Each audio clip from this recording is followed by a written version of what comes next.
सर्दियों की वो सुस्त सुबह आ चुकी थी, जब रजाई से बाहर निकलना किसी जंग जीतने से कम नहीं लगता। बाहर धुंध पसरी थी और अंदर कमरे में नींद का कोहरा फैला हुआ था। स्वाति पूरी दुनिया से बेखबर गहरी नींद में डूबी सपने देख रही थी कि था कमरे का दरवाजा खुला और अगले ही पल टन करते हुए लाइटें जल उठी। हे भगवान, कौन दुश्मन है मेरी नींद का? राज, लाइट्स ऑफ करो ना। दरवाजे पर काव्या बिखरे बालों के साथ हाथ में स्कूल की टाई लिए खड़ी थी। मम्मा उठो ना, स्कूल जाना है। स्वाति रजाई को और कसकर खींचकर मुंह ढक लेती है। बेटा, ये ठंड ना किसी को भी लेट करवा सकती है। तेरी टीचर भी नहीं पहुंचने वाली इतनी जल्दी, तो फिक्र मत कर। जा और मुझे सोने दे। जल्दी कहाँ? जल्दी 5:30 बज रहे हैं मम्मा। 6 बजे तो मेरी बस आ जाएगी। जल्दी उठो ना। मेरे बालों की प्लेट कौन बनाएगा मम्मी? काव्या की पैनी आवाज सुनकर राज की तो नींद टूट चुकी थी, पर स्वाति अब भी खर्राटे ले रही थी। अरे स्वाति, उठ भी जाओ, 2 बार अलार्म बजकर बंद हो चुका है। काव्या आई है बुलाने, स्कूल का टाइम हो रहा है, उसके बाल बांध दो ना। ओफो, ये बिस्तर पर पड़ती ही सुबह कैसे हो जाती है। अरे इतनी बड़ी हो गई हो तुम, और अभी भी तुम्हें ये टाई बांधनी कंघी करनी नहीं आती। जाओ दादी को बोलो बांध देगी।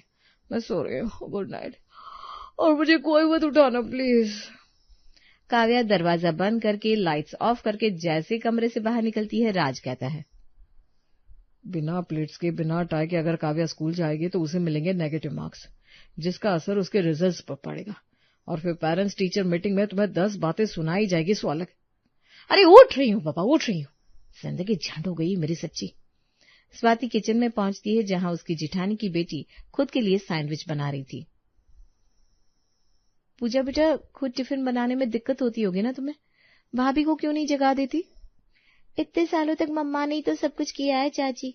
वैसे भी अब मैं सीनियर हो गई हूँ, 11th में पढ़ती हूँ। खुद के लिए टिफिन तो पैक कर ही सकती हूँ। हाँ, बिल्कुल कर सकती हो, और अपने साथ साथ अपने भाई बहनों के टिफिन भी पैक कर सकती हो बेटा, है ना? अपने पर्स से 100 रुपए निकालकर स्वाति पूजा के हाथ में रखते हुए रसोई से बाहर चली जाती है। सुबह के 8 बजे।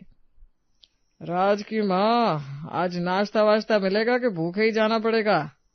अरे अभी रुकिए ना जी, देख नहीं रहा है, फोन पर बात कर रही हूँ। क्या दीदी, इतना बड़ा फैसला ले लिया और आपने मुझे बताया तक नहीं। मुझे बताया होता तो मैं देसी इलाजों से आपके पेट की पथरी निकलवा देती। अच्छा, आप फिक्र मत कीजिए, मैं अभी विवेक को कहती हूँ, मुझे शाम की गाड़ी में बिठा देगा। आ रही हूँ मैं। नाश्ते की टेबल पर बैठा महेश खाने का इंतजार करता रह जाता है, पर उसकी दोनों बहुएं अभी नींद से जाकर फ्रेश हो रही थी, तो नाश्ता उसे कैसे ही मिलता। कुछ देर बाद राज और विवेक भी डाइनिंग टेबल पर आ जाते हैं।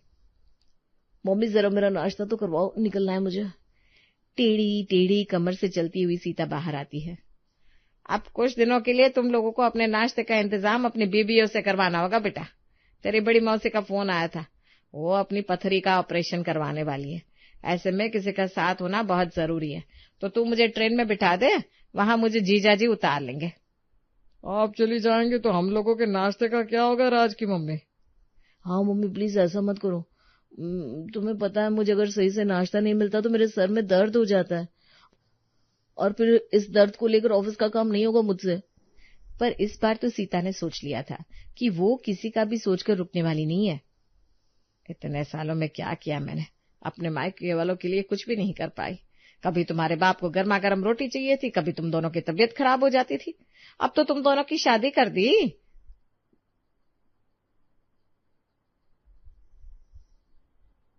अब मुझे नहीं पता, मेरी बहनों को मेरी जरूरत है, इस बार मैं जाकर रहूंगी। संभालो सब कुछ।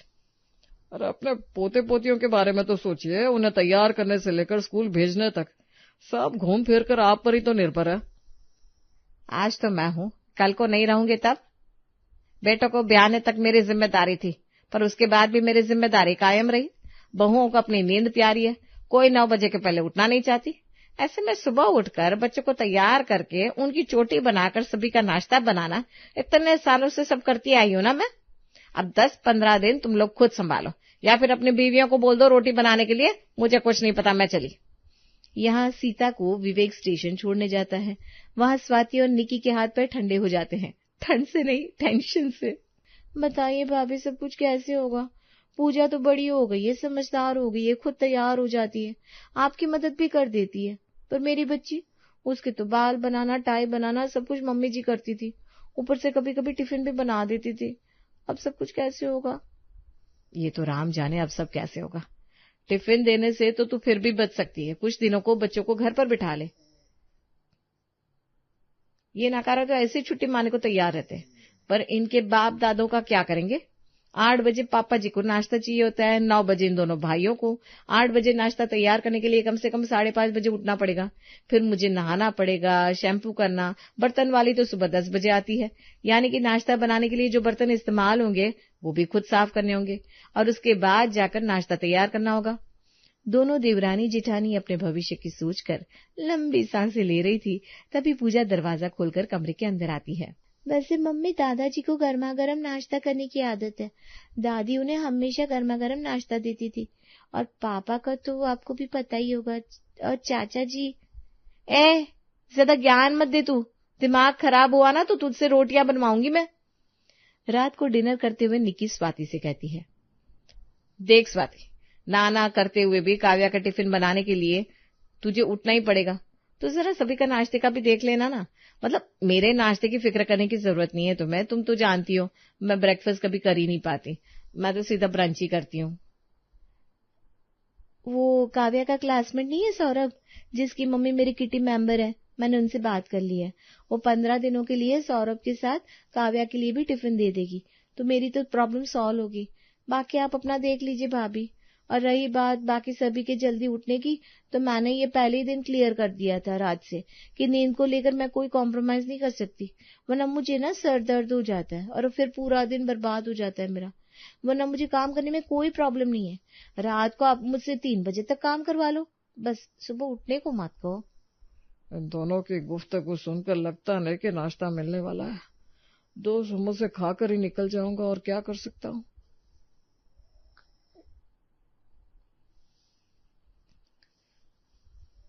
कोई तो रास्ता निकालना होगा नाश्ता करने का। स्वाति की बात सुनकर निक्की अपने कमरे में चली जाती है। जब स्वाति कोई नहीं पड़ी सभी के नाश्ते की, तो मैं क्यों दिमाग लगाऊं? कौन सी सारी जायदाद मम्मी जी मेरे नाम करने वाली है? अगली सुबह काव्या अपने बाल बनाने के लिए राज को जगाती है। एक तो तेरी माँ इतनी ठंड में एसी चला लेती है, नींद होती नहीं ठीक से, और अब वक्त से पहले उठना पड़ेगा। अरे तू कोई दिमाग लगाना काव्या। हमारी क्लास में अगर कोई बच्चा फेल होता है और टीचर के पनिशमेंट के बाद भी अपने ग्रेड सुधारने की कोशिश नहीं करता, तो टीचर उसे लालच देती है, एक्स्ट्रा मार्क की लालच, 2-3 एक्स्ट्रा हॉलीडे ग्रांट करने का लालच, या सरप्राइज गिफ्ट करना। आप भी ऐसे कोई लालच मम्मी को देकर देखो ना पापा। आज भूखे पेटी घर से निकले विवेक और राज ने अपने दिमाग के घोड़े दौड़ाने शुरू कर दिए थे, और फिर विवेक मिलाता है अपनी बीवी को फोन। तुम्हें क्या लगता है मौसी जी का ऑपरेशन सच में हो रहा है? अरे बिल्कुल भी नहीं, मैंने मम्मी को फोन पर मौसी से बात करते सुना था। ये सब उनका प्लान है। वो देखना चाहती है कि उनकी गैर मौजूदगी में उनकी बहुएं घर का सारा काम संभाल पाती है या नहीं, और यही बेसिस होगा तिजोरी की चाबियां बहुओं को सौंपने का। क्या? वो तिजोरी जिसके अंदर मम्मी जी के महंगे महंगे गहने हैं, वो इस शर्त पर हम दोनों बहुओं को मिलने वाले हैं कि अब तुम बेफिक्र रहो, मुझे पता है मुझे क्या करना है। निक्की भागते हुए जाती है अपनी प्यारी देवरानी को इस बारे में बताने। ये कोई बात हुई भला भाभी? गहने पहनने के लिए सुबह कौन उठता है? गहने तो वैसे भी हम रात को पहनकर निकलते हैं ना। अरे तो रात को ही थोड़ा ज्यादा खाना बना लेंगे, सभी के लिए 2-2 एक्स्ट्रा रोटियां, थोड़ी बहुत सब्जी। तू फिक्र मत कर, तू सोई रहना, मैं उठकर पापा जी को खाना परोस दूंगी और फिर सोने चली जाऊंगी। उसके बाद राज और विवेक को खाना नाश्ता करवाने के लिए तू चढ़ जाना। इतना तो करना ही पड़ेगा ना। अरे भाई, मम्मी जी के खानदानी गहनों का सवाल है। कितनी भी लड़ाई कर लूं मैं आपसे भाभी, पर सच में आप मेरी दोस्त हैं, ये प्रूव कर देती हैं आप। चलिए, आपके लिए ये भी सही, आज डिनर में थोड़ा एक्स्ट्रा खाना बना लिया जाएगा। अगली सुबह अलार्म के बजते ही निक्की उठ खड़ी होती है। उठ तो गई मैं, पर इतनी हड़बड़ी में सब कुछ कैसे होगा? पहले नहाना होगा मुझे, फिर किचन में जाना। जब तक पापा जी को नाश्ता परोसूंगी तब तक मेरी नींद ही उड़ जाएगी। कुछ समझ में नहीं आ रहा। अरे यार विवेक, तुम क्या सोए पड़े हो? तुम्हारे लिए ये सब कुछ कर रही हूँ, अब बताओ मैं क्या करूं? देखो डार्लिंग, तुम बेकार में ही परेशान हो रही हो। मैं तो कहता हूँ किचन में चली जाओ, नाश्ते का काम निपटा लो, फिर आराम से नींद पूरी करके उठना, उसके बाद नहा लेना, तो तुम ज्यादा फ्रेश फील करोगी। वरना नहाकर किचन में गई और कपड़ों में आटा वाटा लग गया तो ना ना, मेरी खूबसूरत बीवी पर आटा अच्छा नहीं लगता। निक्की अपने बालों का बन बनाती है और किचन में जाकर ठंडी रोटियों के साथ थोड़ी सी सब्जी डाइनिंग टेबल पर अपने ससुर जी के सामने परोसकर अपने कमरे में सोने चली जाती है। भगवान, ये सब्जी की कटोरी तो बर्फ से भी ठंडी है। सब्जी को गर्म कर लेता हूँ वरना तबीयत बिगड़ जाएगी। सब्जी को गर्म करने के बाद ठंडी चपातियों के साथ खाकर महेश तो दुकान पर निकल जाता है, पर विवेक और राज से ठंडा नाश्ता निगला नहीं जाता। इतना ठंडा खाना? स्वाति, ये तो लग रहा है तुम मेरे मुंह पर खाना मार रही हो, न कि खाना खिला रही हो। देखिए, इससे ज्यादा ना आप मुझसे उम्मीद मत कीजिए राज। वैसे भी आज बहुत ज्यादा काम कर चुकी हूँ मैं कंपैरेटिवली। सुबह उठकर मैंने काव्या की टाई भी बनाई थी, फिर अभी दोबारा उठना पड़ गया। इतना दिमाग लगाने के बाद भी विवेक को कोई फायदा नहीं हुआ था। एक टक दोनों भाई एक दूसरे की शक्ल देखे जा रहे थे। अब क्या राज? अब इसी प्लान में मैं जरा मसाला और डाल देता हूँ भैया, आप फिक्र मत कीजिए, कल सुबह नाश्ता हमें गर्मा गर्म ही मिलेगा। और दोपहर के वक्त अपनी भाभी को कॉल करके राज एक कहानी सुना देता है। मम्मी बहुत नाराज हुई पड़ी है भाभी, मुझे तो लग रहा है कहीं वो तिजोरी की चाबियां देने का प्लान कैंसिल ना कर दे। वो क्या हो ना, मुझे ठंडा खाना खाने से खांसी हो गई और मम्मी ने बात करते ही पकड़ लिया। सच कहूं तो मुझे लग रहा है इस बार सिर्फ तिजोरी की चाबियां नहीं, प्रॉपर्टी भी बांटने वाली है मम्मी। पर हम सबकी ये हालत देखकर कहीं उनका मूड बदल ना जाए। रात के 11 बजे दोनों देवरानी जेठानी टीवी देख रही थी कि निक्की कहती है, 20 रोटियों का आटा गूंथ ले स्वाति। 20 रोटियों का इस वक्त? आपके कोई रिश्तेदार हमारे शहर से गुजरने वाले हैं क्या भाभी? अरे नाश्ते की तैयारी अभी से करके रखनी होगी, तभी जाकर वक्त पर सभी को गर्म नाश्ता मिल पाएगा और हमारी नींद भी ज्यादा खराब नहीं होगी। मतलब आटा अभी गूंथ कर रख लेंगे और रोटियां सुबह बनानी रह जाएगी। और फिर सब्जी?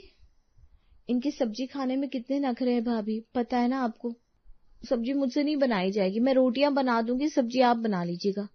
ओहो, मेन वक्त तो रोटियां बनाने में ही लगता है, तो दिमाग से ना सच में पैदल है। अगर सुबह ही रोटियां बनानी होती है तो मैं तुझे भी आटा गूंथने को क्यों कहती। तो एक काम कर, 20 रोटियां बेल कर सेक ले, पर पूरी मत सेकना, हल्की कच्ची छोड़ देना। सुबह जब सभी को नाश्ता परोसना होगा 30 सेकंड तवे पर रोटी को रख कर घी लगाकर खिला देंगे। और बात रही सब्जी की, तो सब्जी मैं अभी तैयार कर लेती हूँ, सुबह सुबह बस छौंका लगाना होगा। रात के ही बर्तन में खाना बन जाएगा तो सुबह सुबह हमें बर्तन धोने की मेहनत भी नहीं लगेगी भाभी। पर प्लेट, कटोरी, ग्लास, चम्मच वो तो धोने होंगे ना। भगवान, अगर इस घर में मैं ना रही तो पता नहीं तेरा क्या होता। तो भूल गई क्या? दीदी के घर भिजवाने के लिए मम्मी जी बर्तन का सेट लेकर आई थी, उसी सेट को खोल के जरूरत के बर्तन निकाल लेंगे, फिर आखिरी दिन धोकर वापस वैसे ही पैक कर देंगे। तो फिर कल मैं 7:30 बजे उठूंगी भाभी, 15 मिनट में नहा लूंगी। अब मम्मी जी के गहनों के लिए इतना कॉम्प्रोमाइज तो मुझे करना ही पड़ेगा। अगली सुबह ठीक 7:25 पर निक्की और ठीक 7:30 बजे स्वाति उठ जाती है और भागम भाग मचाकर 7:50 तक रसोई में पहुंच जाती है। कुछ ज्यादा ही देरी होगी भाभी, अब क्या होगा? अरे 10 मिनट है पापा जी को नाश्ता मांगने में, 10 मिनट में 2 रोटियां गर्म नहीं कर पाएगी तू, और मुझे तो सिर्फ छौंका लगाना है, 2 मिनट का काम, आराम से काम कर, टेंशन नहीं ले। पापा जी को ये नहीं लगना चाहिए कि हम प्रेशर में कोई काम कर रहे हैं, उन्हें तो लगना चाहिए कि हम बड़ी खुशी से अपनी जिम्मेदारी संभाल रहे हैं। महेश ने तो खाने की उम्मीद छोड़ ही दी थी। वो बाजार से 2 समोसे जैसे ही लेकर डाइनिंग टेबल पर आता है, अपनी बहू को वहां खड़ा देख घबरा जाता है। वही ठंडी रोटियां मुझसे नहीं चबाई जाती बेटा, तुम दोनों मेहनत मत करो, मैं समोसे खा लूंगा। कितने ही दिन की बात, उसके बाद तो तुम्हारी सास आ जाएगी, फिर वो नाश्ता बनाकर दे दिया करेगी मुझे। गर्मा गर्म खाना है आपके लिए आज पापा जी, और ताजा भी बना हुआ है, ले आऊं? महेश गर्मा गर्म खाना खाकर दुकान निकल जाता है। फिर एक एक कर दोनों भाई डाइनिंग टेबल पर आते हैं। ये रोटी जरा चिमड़ सी नहीं लग रही भैया? लग तो रही है। बताओ निकी, ये रोटी ऐसे कैसे बन गई? अरे मुझसे क्या पूछ रहे हो, नाश्ता मिल गया ये काफी नहीं है? हद हो गई है कसम से। गरम खाना बनाए हम तो दिक्कत, ठंडा खाना बनाए तब दिक्कत तो है ही। तो अब हम क्या करें? मम्मी जी की तरह आप लोगों को गर्मा गर्म अलग अलग वैरायटी का नाश्ता हमसे नहीं बनाया जाएगा। ठीक है, कोई बात नहीं कि तुम रहने दो, नाश्ता हम दोनों भाई ही देख लेंगे, खुद का भी और पापा का भी। हम दोनों से अब ये नाश्ता नहीं खाया जा रहा है, बच्चे कैसे खाते होंगे भैया। एक हफ्ते तक तो सभी को बड़ी तकलीफ होती है, पर धीरे धीरे सभी एडजस्ट करना सीख जाते हैं। एक सुबह रसोई से आती आवाज से स्वाति की नींद खुल जाती है और वो बाहर आकर देखती है तो उसकी बेटी ऑलरेडी तैयार है और नाश्ता बना रही है। तू तैयार होगी काव्या? जा टाई लेकर आजा, मैं बांध देती हूँ। नहीं मम्मी थैंक यू, उसकी जरूरत नहीं पड़ेगी, मैं बस टाई पहन लेती हूँ। वो मेरी एक फ्रेंड है ना, उसने मुझे सिखा दिया। और आप ना सौरभ की मम्मी को मना कर देना मुझे टिफिन भेजने के लिए। वो मेरे लिए टिफिन लाता है, इस कारण सभी मुझे चिढ़ाने लगे हैं। वैसे भी मैंने सीआर से बात कर ली है, तो मैं कैंटीन से खाना मंगवा सकती हूँ, कोई प्रॉब्लम नहीं होगी। और ये नाश्ता कहाँ से आया? किसी न किसी को तो कोशिश करनी थी ना चाची, मैंने और दादाजी ने थोड़ा बहुत नाश्ता प्रिपेयर कर दिया। स्वाति हैरान थी, आज उसके बिना भी सब कुछ हो रहा था। कुछ देर बाद महेश जाकर अपनी पोतियों को बस स्टॉप पर छोड़ आता है। दोपहर के वक्त जब निकी किचन में आती है तो देखती है राज और विवेक कुकिंग कर रहे हैं।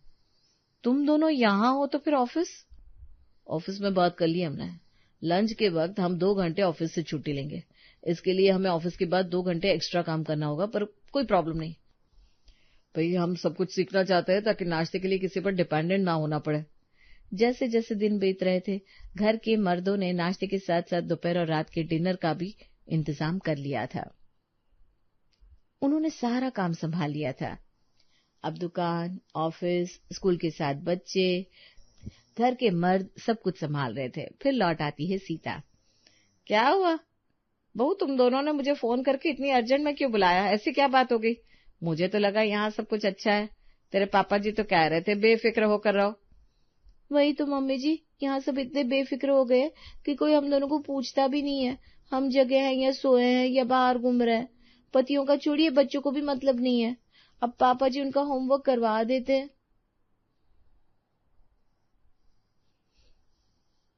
वो नहीं करवाते तो कभी ये करवा देते हैं। और पूजा तो जैसे बच्चों की माँ बनी बैठी है, सारा काम उसने ऐसे संभाल लिया कि मैं हैरान हो गई हूँ। तुम दोनों को अपनी नींद खराब नहीं करनी थी ना। तुम दोनों के पतियों को मेरे हाथ के बने खाने के अलावा किसी और का खाना नहीं खाना था, और बच्चों को कोई काम खुद से सीखना नहीं था। देखो, कुछ दिनों के लिए मैं बाहर क्या चली गई, सब कुछ खुद ब खुद संभलता चला गया ना। यही तो मैं समझाना चाहती थी सभी को। तेरी मौसी सास का कोई ऑपरेशन नहीं होने वाला था बेटा, मैंने झूठ कहा था। ये दुनिया ऐसी ही है, यहाँ तुमने अपनी कुर्सी छोड़ी तो कुर्सी कोई ना कोई संभाल ही लेगा। वो तो शुक्र मानो कि तुम्हारे पास लोग हैं, इसके लिए तुम काम कर सकते हो। तो काम करते वक्त रो मत। और ऐसे सीता एक ही बार में सभी को सबक सिखा देती है।